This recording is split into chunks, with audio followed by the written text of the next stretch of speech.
Memerangi Fakto menjadi Merosi.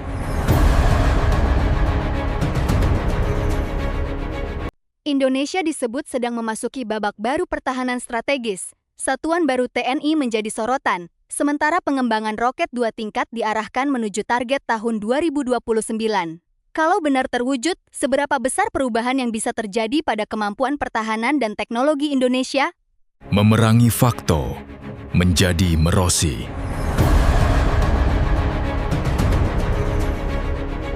Assalamualaikum warahmatullahi wabarakatuh. Salam sejahtera untuk seluruh penonton LAR Narasi. Kembali lagi bersama kami, membahas perkembangan pertahanan, teknologi militer, dan berbagai informasi strategis yang menyangkut masa depan Indonesia. Sedulur, kabar mengenai satuan baru TNI selalu menarik perhatian. Apalagi ketika pembahasannya dikaitkan dengan kemampuan strategis, teknologi roket, hingga istilah rudal balistik. Di tengah perkembangan teknologi pertahanan dunia yang semakin cepat, Indonesia juga dituntut untuk terus memperkuat kemampuan nasional. Namun ada satu hal penting yang harus kita pahami sejak awal. Istilah rudal balistik tidak bisa digunakan sembarangan untuk menyebut semua jenis roket atau sistem peluncur. Rudal balistik merupakan sistem persenjataan dengan karakteristik dan fungsi yang sangat spesifik. Sementara roket dapat dikembangkan untuk berbagai kepentingan, termasuk penelitian, pengembangan teknologi dirgantara, dan keperluan antariksa. Karena itu, ketika muncul informasi mengenai roket 2 tingkat Indonesia yang diarahkan menuju target tahun 2029, jangan buru-buru menyimpulkan bahwa Indonesia otomatis telah memiliki rudal balistik operasional. Justru yang jauh lebih menarik adalah teknologi yang berada di balik pengembangan tersebut. Indonesia sebenarnya memiliki sejarah panjang dalam pengembangan teknologi roket. Penguasaan teknologi roket membutuhkan kemampuan yang tidak sederhana. Ada sistem propulsi, struktur, material, kendali, telemetri, navigasi, hingga fasilitas pengujian yang semuanya harus dikembangkan secara bertahap. Roket 2 tingkat bahkan memiliki tantangan yang lebih kompleks. Setiap tahap harus bekerja sesuai urutan dan memiliki sistem yang terintegrasi agar penerbangan dapat berlangsung sesuai rancangan.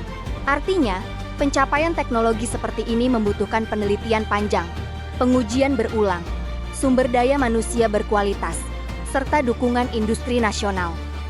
Jika target pengembangan menuju tahun 2029 dapat direalisasikan sesuai rencana, maka pencapaian tersebut bisa menjadi salah satu tonggak penting dalam perjalanan teknologi dirgantara Indonesia. Bayangkan saja, kemampuan mengembangkan teknologi roket secara mandiri bukan hanya memberikan pengalaman bagi para peneliti. Teknologi tersebut juga dapat menjadi dasar bagi pengembangan kemampuan antariksa yang lebih luas. Dan disinilah hubungan dengan pertahanan mulai terlihat. Pertahanan modern tidak lagi hanya berbicara tentang jumlah prajurit atau banyaknya kendaraan tempur. Negara membutuhkan kemampuan teknologi yang semakin terintegrasi. Sensor, komunikasi, satelit, drone, sistem komando, peperangan elektronik, pertahanan udara, hingga sistem deteksi jarak jauh, semuanya memiliki peran penting. Maka, keberadaan satuan baru dengan kemampuan strategis harus dilihat sebagai bagian dari proses modernisasi pertahanan secara keseluruhan. Tetapi pertanyaannya, apakah perkembangan teknologi roket tersebut benar-benar berarti Indonesia sedang menuju kepemilikan rudal balistik? Jawabannya tidak bisa disimpulkan hanya dari satu informasi. Teknologi roket dan teknologi rudal memang memiliki beberapa prinsip dasar yang beririsan. Namun, sistem persenjataan memiliki kebutuhan desain, kendali, pengujian, dan operasional yang berbeda. Karena itu, setiap klaim mengenai kemampuan rudal balistik Indonesia harus tetap dilihat berdasarkan pernyataan resmi dan data yang dapat diverifikasi. Yang jelas, perkembangan teknologi strategis ini menunjukkan bahwa kemampuan nasional semakin mendapat perhatian.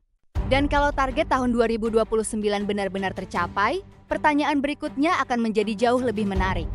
Seberapa jauh Indonesia bisa mengembangkan kemampuan roketnya, dan apa dampaknya terhadap masa depan pertahanan serta teknologi nasional. Sedulur, ketika sebuah negara berbicara tentang roket bertingkat, yang dibicarakan bukan sekadar benda yang mampu terbang tinggi. Di baliknya terdapat teknologi propulsi, material, struktur, sistem kendali, telemetri, komunikasi, hingga kemampuan pengujian yang membutuhkan waktu dan biaya besar. Roket 2 tingkat memiliki karakteristik yang lebih kompleks, karena penerbangannya menggunakan tahapan yang bekerja secara berurutan. Pengembangan teknologi seperti ini membutuhkan perhitungan yang sangat presisi dan pengujian berulang. Karena itu, apabila target tahun 2029 benar-benar dapat diwujudkan sesuai rencana, pencapaian tersebut akan menjadi langkah penting bagi perjalanan teknologi dirgantara Indonesia. Namun, ada satu kesalahpahaman yang harus diluruskan. Roket 2 tingkat tidak otomatis berarti rudal balistik. Keduanya memang mempunyai sejumlah prinsip teknologi yang beririsan, tetapi tujuan penggunaannya berbeda. Roket dapat dikembangkan untuk penelitian dan keperluan antariksa, sementara rudal merupakan sistem persenjataan yang dirancang dengan persyaratan operasional tertentu. Jadi, masyarakat perlu berhati-hati ketika menemukan klaim bahwa Indonesia sudah memiliki rudal balistik hanya karena ada program pengembangan roket.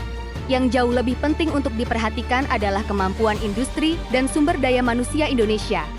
Bayangkan jika para peneliti dalam negeri semakin menguasai teknologi propulsi, material khusus, sistem kendali, serta teknologi peluncuran. Pengalaman tersebut dapat memberikan efek domino terhadap berbagai bidang. Teknologi satelit, penginderaan jauh, komunikasi, penelitian atmosfer, hingga industri dirgantara dapat ikut berkembang. Dari sisi pertahanan, kemampuan teknologi nasional juga memiliki nilai strategis. Indonesia tidak ingin selamanya bergantung sepenuhnya pada teknologi dari luar negeri. Kemandirian pertahanan membutuhkan industri nasional yang mampu melakukan penelitian, produksi, pemeliharaan, dan pengembangan teknologi secara berkelanjutan. Disinilah keberadaan satuan baru TNI menjadi semakin relevan untuk diperhatikan. Pertahanan modern membutuhkan integrasi. Sebuah sistem persenjataan tidak berdiri sendiri. Ia membutuhkan radar, sensor, jaringan komunikasi, pusat komando, sistem intelijen, dan kemampuan pendukung lainnya. Artinya, kekuatan pertahanan masa depan bukan hanya tentang siapa yang mempunyai senjata paling besar, tetapi siapa yang mampu mengintegrasikan teknologi secara efektif. Dan perkembangan ini tentu memiliki tantangan. Pengembangan teknologi strategis membutuhkan anggaran jangka panjang, sumber daya manusia berkualitas, fasilitas pengujian, serta konsistensi kebijakan. Tidak cukup hanya membuat satu prototipe.